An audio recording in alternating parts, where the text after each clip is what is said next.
আল্লাহ রাব্বুল আলামিন আরো বলেছেন সালাফিদের বা সালাফের অনুসারীদের বৈশিষ্ট্য সম্পর্কে, যে তারা পরে আসবে। ওয়াল্লাযিনা জাউ মিন বাদিহিম ইয়াকুলুনা, তারা বলবে রব্বানা ইগফির লানা, আল্লাহ আমাদেরকে ক্ষমা করে দাও।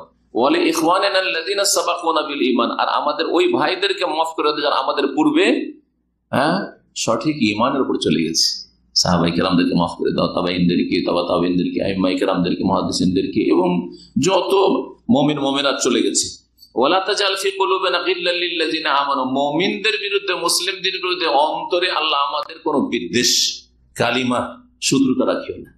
এখন সালাফি নাম দিয়ে, আহলে হাদিস নাম দিয়ে যদি দলের খেদমতের কারণে অন্য দলের ভাইদের সাথে অথবা নির্দলীয় ভাইদের সাথে বিদ্বেষ রাখে, বৈরিতা রাখে, শত্রুতা রাখে, তাহলে আয়াতের বিপরীত।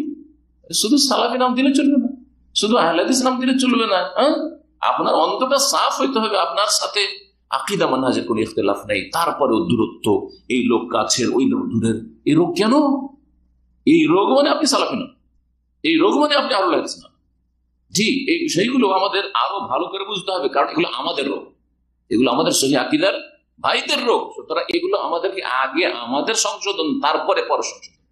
জ্ঞানী মানুষ নিজেকে আগে গুমরাহির রাস্তা থেকে বাঁচাবে, জাহান্নামের রাস্তা থেকে বাঁচাবে, তারপরে অন্যদের চিন্তা করবে।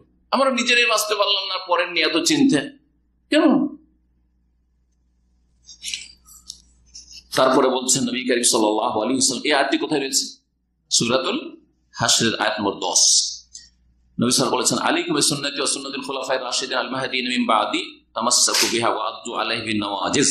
আমার আদর্শকে, আমার সুন্নতকে মজবুত করে ধরো, আর খোলাফায়ে রাশিদিনের আদর্শকে মজবুত করে ধরো। কারণ খোলাফায়ে রাশিদিনের আদর্শ সুন্নতটা নবী সাল্লাল্লাহু আলাইহি ওয়াসাল্লামের সুন্নত ভিন্ন নয়।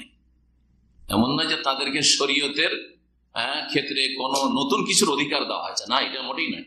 নবী সাল্লাল্লাহু আলাইহি ওয়াসাল্লাম আমার 4 খলিফা, খোলাফায়ে রাশিদিন, নবী সাল্লাল্লাহু আলাইহি ওয়াসাল্লাম আদর্শ ছাড়া ভিন্ন কোনো দিকে যাবেন না। আল মাহদিয়িন, যারা হেদায়েত প্রাপ্ত, মিন বাদি, আমার পরে থাকবে। তামাসসাকু বিহা, এটা তোমরা শক্ত করে ধরো। ওয়া আদু আলাইহি বিন নওয়াজিজ, মাড়ির দাঁত দিয়ে মজবুত করে ধরো। ওয়া ইয়াকুম মুহদাসাতিল উমুর, আর তোমরা নিজেদেরকে নতুন নতুন কথা কাজ থেকে, বিদআত থেকে বাঁচিয়ে রাখো। ফাইন্না কুল্লা মুহদাসাতিন বিদআহ, কারণ প্রত্যেক নতুন কাজ হচ্ছে বিদআত, ও কুল্লু বিদআতিন দালালাহ। এই ছিল সালাফিদের সম্পর্কে শেখ সালেহুল ফাওজান হাফিজাহুল্লাহ তাআলার কথা।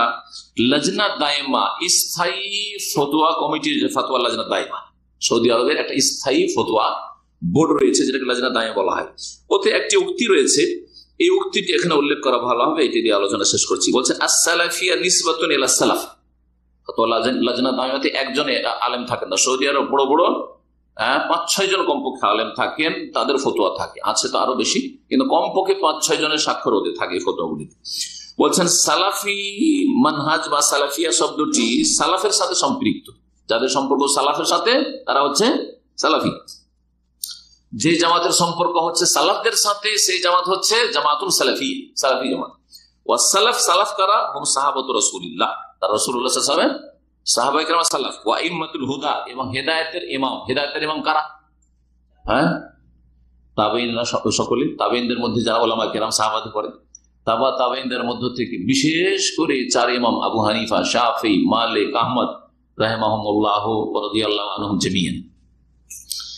আইমাতুল হুদা মিন আহলিল কুরুনুস সালাসাতিল উলা, প্রথম 3 শতাব্দীর এই কুরুনুস সালাসা, স্বর্ণযুগ কয়টা?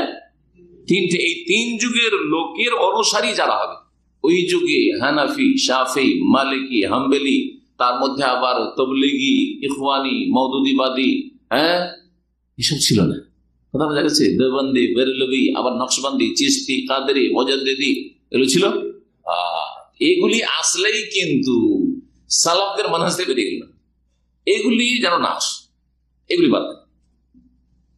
সালাফিউন, সালাফিয়া মানে জামাতুন সালাফিয়া, তখন আলোচনা হলো। সালাফি কাদেরকে বলে, কোন লোকেরা সালাফি? ওয়াসালাফিউন জামু সালাফি। সালাফিউন শব্দটি সালাফির বহু বচন, একজন সালাফি, আর বহু বচন হচ্ছে সালাফিউন বা সালাফিইন, সালাফিরা। নিসবতুন ইলা সালাফ, এদেরও নিসবত সম্পৃক্ততা হচ্ছে কার সাথে? সালাফদের সাথে। ওয়াহুমুল্লাযিনা সারু আলা মিনহাজিস সালাফ, যারা সালাফে সালেহিনের মানহাজে চলবে তারাই হচ্ছে সালাফি। সালাফি সালেহিনদের মানহাজ কি ছিল? যেটা একটু আগে বললাম, মিন ইত্তিবাইল কিতাব ওয়াস সুন্নাহ, কোরআন সুন্নাহর ইত্তিবা করবেন। অন্ধ কোন ইমামের ফতোয়া অনুসরণ করবেন না আপনি, বরং কিতাব সুন্নাহর ইত্তেবা করবেন, ওয়া দাওয়াতু ইলাইহিমা, কিতাব সুন্নাহ কোরআন হাদিসের দলিলের দিকে দাওয়াত দিবেন, ওয়াল আমাল বিহিমা, কোরআন এবং হাদিসের উপর আমল করবেন আপনি। ফাকানু বিযালিকা আহলাস সুন্নাত ওয়াল জামাআহ, সেই জন্য তারা আহলে সুন্নাত ওয়াল জামাআহ, সুন্নতের দিকে ডাকে, সেই জন্য তারা আহলুস সুন্নাহ। আর সাহাবায়ে কেরামদের স্বর্ণযুগের জামাতের দিকে ডাকে, সেই জন্য তারা হচ্ছে ওয়াল জামাআহ। জি হ্যাঁ, ফতোয়া লাজনাত দাইমা দ্বিতীয় খণ্ড 165 পৃষ্ঠা, ফতোয়া নম্বর হচ্ছে 1361। এখানে আজকের আলোচনা শেষ করছি। আল্লাহ রাব্বুল আলামিন যেন আমাদেরকে হক কথা বলার তৌফিক দান করেন, হককে সাদরে গ্রহণ করার তৌফিক দান করেন, হকের ক্ষেত্রে আল্লাহ যেন অন্তরে উদারতা দান করেন, অন্তরকে আল্লাহ যেন কুশাদা প্রশস্ত করেন। আল্লাহ রাব্বুল আলামিন যেন আমাদেরকে ভুলের ওপর কখনো না রাখেন, যদি ভুল হয়ে যায় তো আল্লাহ মাফ করে দেন এবং বেঁচে থাকাকালীন দ্রুত সংশোধনের তৌফিক দান করেন।